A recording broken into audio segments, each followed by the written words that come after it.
It's in us to want to shine. From the days of the kings and the queens to want to show off the jewelry, to show the gold. So it's our rightful place to want to show our jewelry, but they've taken it away from us. We've had for so many years chains around our necks, but this time we got diamonds in them. Oh man, the history of bling, it's just like, I don't even know where to start. I don't know who started it. I was known as the #1 pimp in the country for 13 years. See, a pimp is only as good as his flash.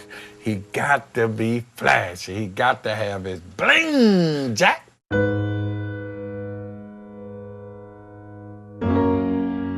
And you know, hip-hop is really all about the pimp style, the flash style.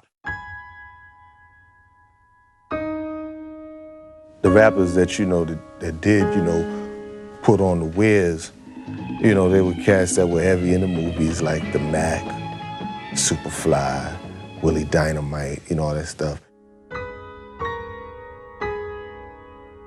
The hustlers, you know what I'm saying? They had the fast cars, they had the women, they had everything, you know what I'm saying? A young kid could, you know what I'm saying, want pretty much. You dig? Can I get in, Goldie? Yeah, of course you can get in. Come on, come on. You just see what they have, you know what I'm saying, and what they out there doing and what they making, the money they pulling out, the cars they driving, the ladies that like them. They was doing a lot of the wrong things to get it, but you know, when you're a kid, you don't really see that stuff. You just see what they have. I want to be like you, Goldie.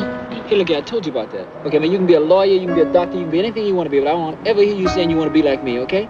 Okay.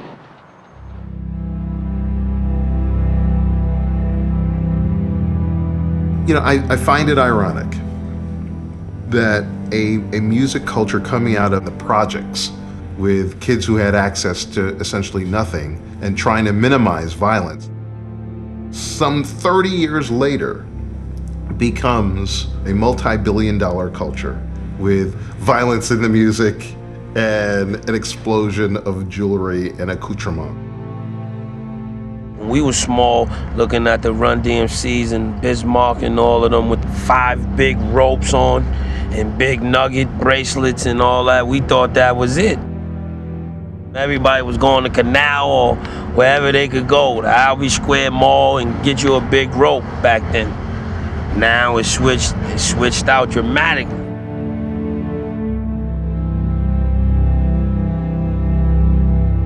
Coming from the inner city, we are quick to want to show that we have something, because we always had nothing. It's like being a virgin to it, you know? And as soon as you get it, you just want it all the time. Like, I have to do it right now. I have to do it right now. This was our way to almost make ourselves be truly citizens, you know, to move up in the caste system like that. Just ironic that what made black people feel so empowered was completely demoralizing and destroying, you know, other black people. Tell me about this bling right here. You could like fund a small country. Sierra Leone is country name-owned. Ripped to shreds by a war in which no one knows what they're fighting for, or even who the enemy is. Lots and lots of ice on this carpet. The war is about one issue. But tell me about this bling that you got here. The bling is from rebel attempts to control the country's diamonds. These diamonds are bigger than the ones I had before. The most productive mines are held by the rebels of the RUF, who smuggle diamonds out through Liberia and sell them for weapons. Just want the biggest chain that you ever made. Biggest medallion on the biggest chain. Explain to me what you know about conflict diamonds. Conflict diamonds are not allowed in this country. This is not a war about ideology, religion, or ethnicity. It's a war for wealth. If you're gonna do the bling, it should be good bling.